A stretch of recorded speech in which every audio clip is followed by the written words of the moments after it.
Bonjour. Donc aujourd'hui, je vais vous présenter 3 conseils, astuces pour réussir votre oral désira. Voilà. Donc le premier conseil portera sur la présentation personnelle, et puis après une astuce sur les questions de mise en situation, et puis un autre conseil sur les questions liées au positionnement personnel.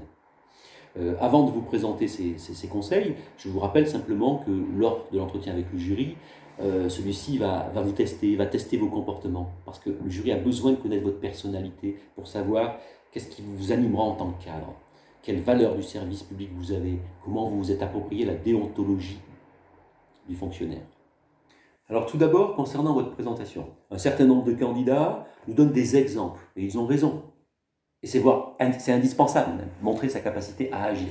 Maintenant, on s'aperçoit que souvent, ces exemples-là font flop ou n'ont pas la portée qu'ils pourraient avoir. Pourquoi? Parce que les candidats nous décrivent avec précision, avec dynamisme, les actions qu'ils ont menées. Ils oublient deux choses. Dans quelle situation ils ont agi et quel résultat atteint. Parlez de la situation.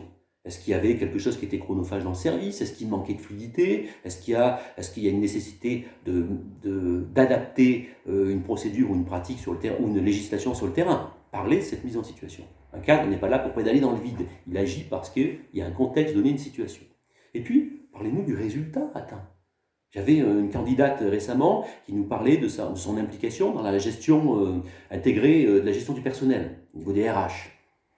Elle veut simplement oublier de nous dire, en termes de résultats, finalement un gain de fluidité, un gain de compétences et de polyvalence pour les agents des RH, un circuit de réponse aux agents qui était raccourci, et puis surtout un recensement des écueils et des bonnes pratiques pour mettre en place la deuxième étape qui était la gestion intégrée des payes.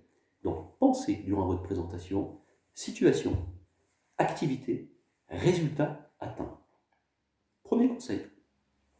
Alors une astuce sur les mises en situation. Alors une astuce simple, mais les astuces, ça doit rester simple et facilement applicable. Alors qui vous permettra peut-être pas de répondre à toutes les mises en situation, mais en tout cas un certain type de mise en situation. Alors je vais vous en donner deux pour exemple.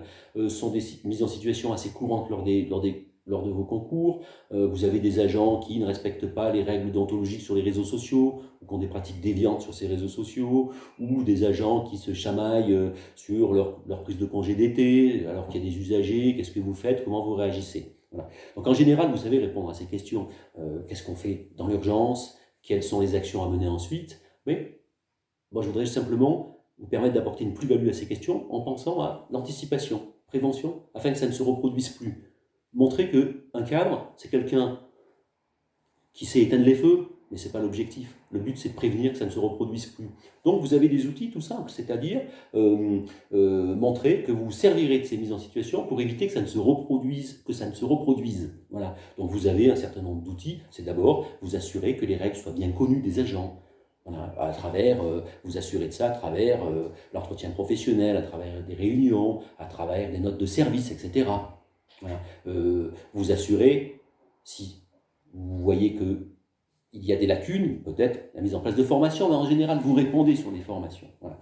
L'objectif, c'est de montrer que le rôle d'un cadre, c'est pas d'éteindre les feux. Certes, il doit savoir le faire. S'il en a trop, ça va pas le faire. Donc l'objectif, c'est d'anticiper, de prévenir pour qu'il y ait le moins possible d'urgence à gérer. Voilà.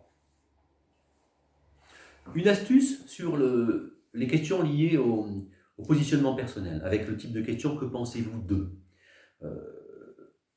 Je prends une question qu'a eu une candidate l'année passée. Que pensez-vous de la loi de transformation de services publics et plus particulièrement du recours massif aux contractuels? Est-ce qu'il n'y a pas un risque de dérive, de recruter des amis, etc. Que pensez-vous d'eux? Alors en général, ce qu'attend le jury, c'est une réponse argumentée sur votre position. Voilà.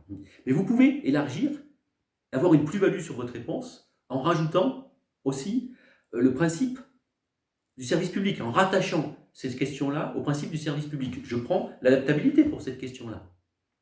Cette loi, ce changement-là, est fait pour adapter le service public au contexte d'aujourd'hui.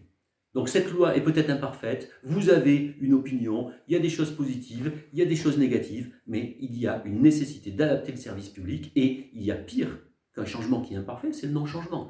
Vous pouvez aussi la relier au principe d'égalité, d'équité, puisque sur les contractuels, de quoi il s'agit? Il s'agit d'harmoniser entre les pratiques du public et les pratiques du privé. Donc c'est le souci d'équité et d'égalité de notre République.